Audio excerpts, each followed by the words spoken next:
Interviewing is the most valuable skill that you can have early in your career. But if you start interviewing with the wrong mindset, then your chances of success are cut in half. And you don't want to interview when it's too late. So in this video, I will show you when senior engineers go to interviews and how you can make it a habit in 3 easy steps so you actually have fun finding a better job. If you're new here, I'm Bogdi. I've built startups from 0 to 5 million annual revenue, and I helped more than 500 students become senior engineers. I've been to over 50 interviews in the last 12 months.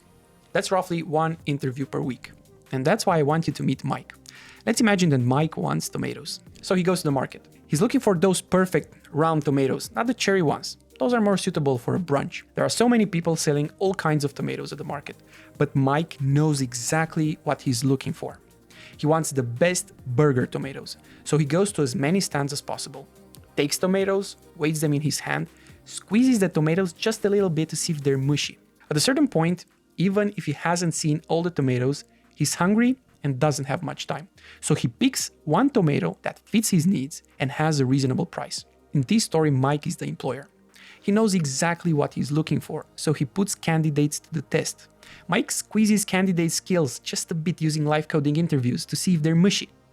Sometimes the candidate has an outstanding cherry tomato, but Mike wants to make burgers, not brunch, so he rejects the candidate. As much as Mike wants to buy tomatoes, you are trying to sell tomatoes. Moreover, you want to make sure your tomatoes are put to good use. You want your tomatoes to be used with dignity and meaning, and you also want them for a good price. So you're also looking for right Mike. But if you want to have even the slightest chance of selling your tomatoes, you really have to go to the market and tell people you sell tomatoes. And by this, I mean you gotta be interviewing all the time, even if you have a job. You can only know how much your tomatoes are worth when you exchange them for money. And by this, I mean when an employer gives you a written offer. If your current employer gives you a 5% raise, don't just trust them. Go see if you can find another one who's willing to give you a 50% raise. Then you can negotiate from a healthier position. And guess what? Growing tomatoes and selling tomatoes require different skills.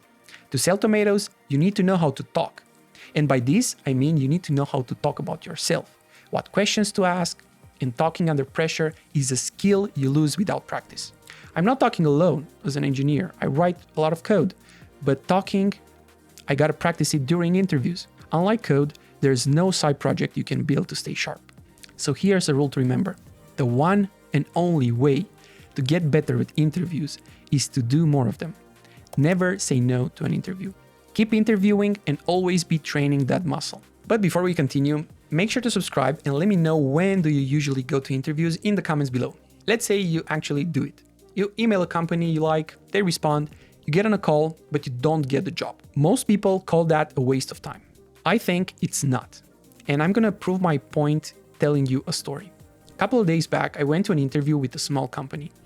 It was supposed to be a technical screen. 3 people were in the call, 2 engineers and the HR. HR greeted me, then left. With no introductions, engineers pasted a bunch of code in the chat and asked the first question. I answered the question.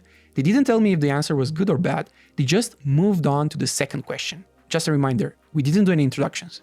The second question was so ambiguous, such that I asked some questions just to clarify the scope of the problem. They told me this is an open discussion. In reality, it was no open discussion. It felt like they were trying to break me. And after another question, the interview ended and then I left. I felt horrible. But luckily, I knew it was their fault. They didn't treat me with respect. And I know this because I've been to hundreds other interviews. I developed taste, and now I know when something is fishy. But to develop taste, you need to do interviews, and after a couple, something clicks. You start knowing what good looks like, and you learn what it really means to have a fast-moving team and a blameless culture. The interview isn't just a performance, it's a research session. The developers with the most options aren't just good at their jobs. They know the market and they actually know their worth. They've sat across from enough companies to know which ones deserve them. And here's the uncomfortable part.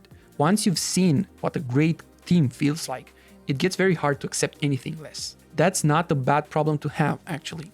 Okay, so how do you actually do this without interviewing becoming a second job? Alright, so most people here interview regularly And picture updating LinkedIn and grinding lead code problems every night, applying to 50 companies, but that's not what I meant. That sounds exhausting. Here's what it actually looks like. Have one resume always up to date. When you see a company that interests you, a cool engineering blog or product that you use, a startup doing something real, you send them a short email. Not a cover letter, just 3 sentences telling them what you're looking for. Most won't reply, but that's fine. That's just the market. However, when you do get on a call, you get to practice your elevator pitch. You get to practice how you ask questions. You get to practice how you build a conversation on top of an answer. And that's great. Some questions I really like for startups are this. How does your team decide what to build? Or what broke recently and how did you fix it? How do you structure your teams? Who owns decisions? How do you handle a production incident? Do you publicly shame people or improve systems?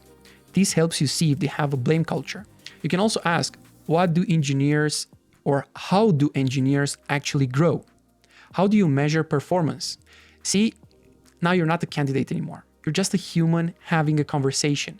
And this doesn't even feel like a job search anymore. You're just trying to see how they build software. And people will have fun talking about this because these are real problems that they need to solve every day. Over time, you will build a network, you will develop taste, and you will stay sharp without ever being desperate. What do you think? Does this fit with your own experience? Let me know in the comments below.